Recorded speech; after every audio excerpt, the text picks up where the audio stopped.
आज हम पढ़ेंगे प्रश्नावली 5.2 का प्रश्न क्रमांक 3।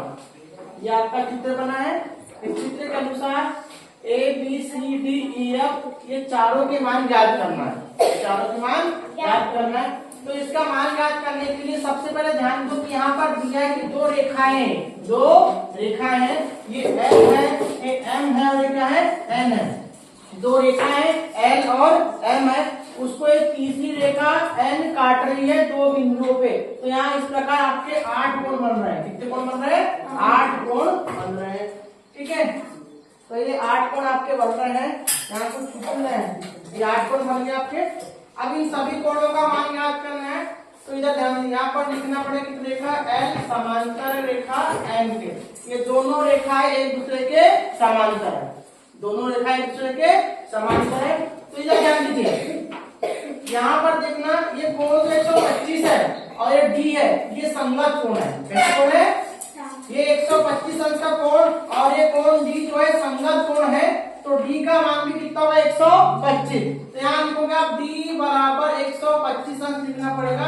कैसे कोण है? ये संगत कोण है, क्योंकि संगत कोण हमेशा कैसे होते हैं? बराबर होते हैं। ये संगत कोण डी का मान निकल गया।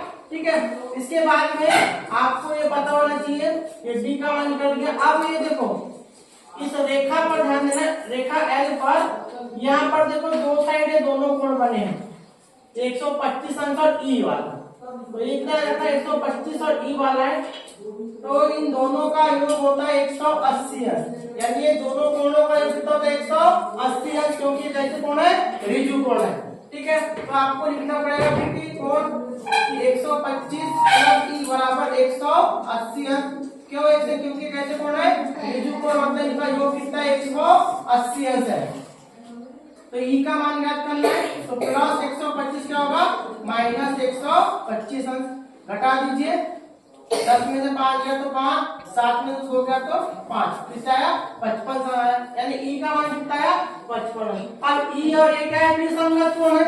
ई और ए क्या है? संगत कोण है। तो ई का मान 55 अंश आया, बी का मान इतना था ना। तो जो ई है, अब वो ई किसके बराबर है? ए के। क्यों? क्योंकि कैसे कोण है? संगत कोण है।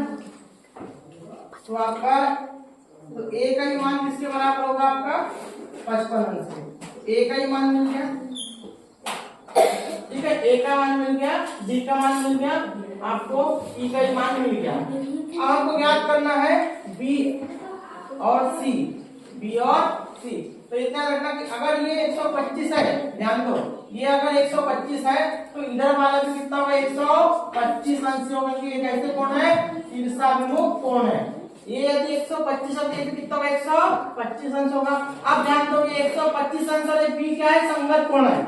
125 अंश और बी क्या है? संगत कोण है। इसीलिए बी का मान कितना होगा? 125 अंश होगा। क्यों? क्योंकि ये भी कैसे कोण है? संगत कोण है, इसलिए बी का मान 25 अंश होगा, 125।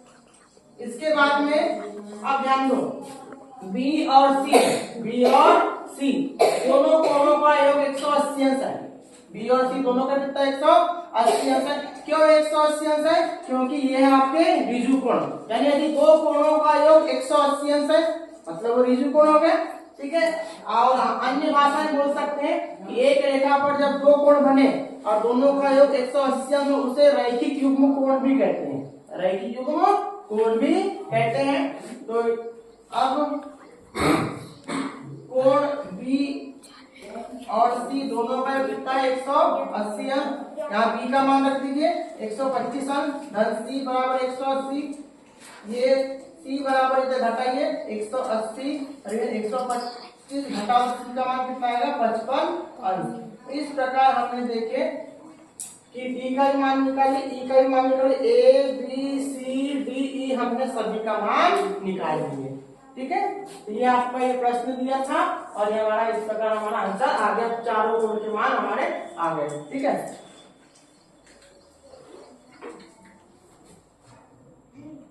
कर दीजिए, है ना? सही बंद कर।